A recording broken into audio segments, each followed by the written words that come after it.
familjarët, mjekët, infermierët, sanitarët, pa zhurmë dhe pa media. Sfidat ekzistojnë dhe ne jemi duke vepruar. Prej muajt shtator, mjekja Evis Sala ka marrë detyrën si ministre e shëndetësisë në kabinetin Rama 4, ndërsa vijon paralelisht të jetojë mes Shqipërisë dhe Italisë, ku prej vitesh ka ushtruar profesionin. Megjithatë, duket se detyrimet që ka lënë pezu në Itali janë të shumta, aq sa nganjëherë pas emërimit u largua rreth 2 javë, me gjastë për të mbyllur angazhimet e saj pranë Fakultetit të Mjekësisë në Romë.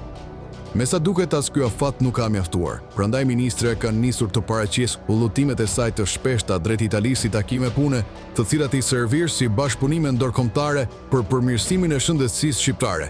E njëjta gjë u përsërit edhe me postimin e datës 24 nëntor 2025, ku Sala deklaroi se kishte takuar me presidentin e Aleancës kundër kancerit të gjirit, Roggio De Maria, për të diskutuar nisma madhore si rriti kombëtar onkologjikut, standardizimi i protokolleve dhe zgjerimi i aksesit në trajtime inovative. Në pamje të parë iniciativë pozitive, por verifikimet e BoardNews.al zbulojnë se ky takim pune ka shumë pak lidhje me përmbajtjen zyrtare që prezanton ministreja.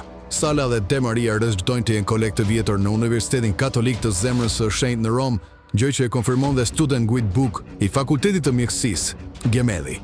Madje komunikimet e tyre në LinkedIn tregojnë marrëdhënie miqësore mes dy akademikëve. Kjo ngre dyshime se takimi i shpallur si zyrtar, për më tepër një takim mes kolegësh, e përdorur për të arsyetuar udhëtimin e radhës si ministre në Itali. Fotoja e publikuar larg çdo protokolli institucional e forcon këtë perceptim.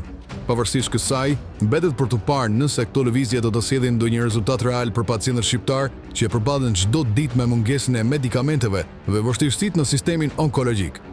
Koha do të tregojë nëse angazhimet e ministres Sala do të rthehen në produkte konkrete apo thjesht shërbime për të mbyllur punët e pamundura në Itali.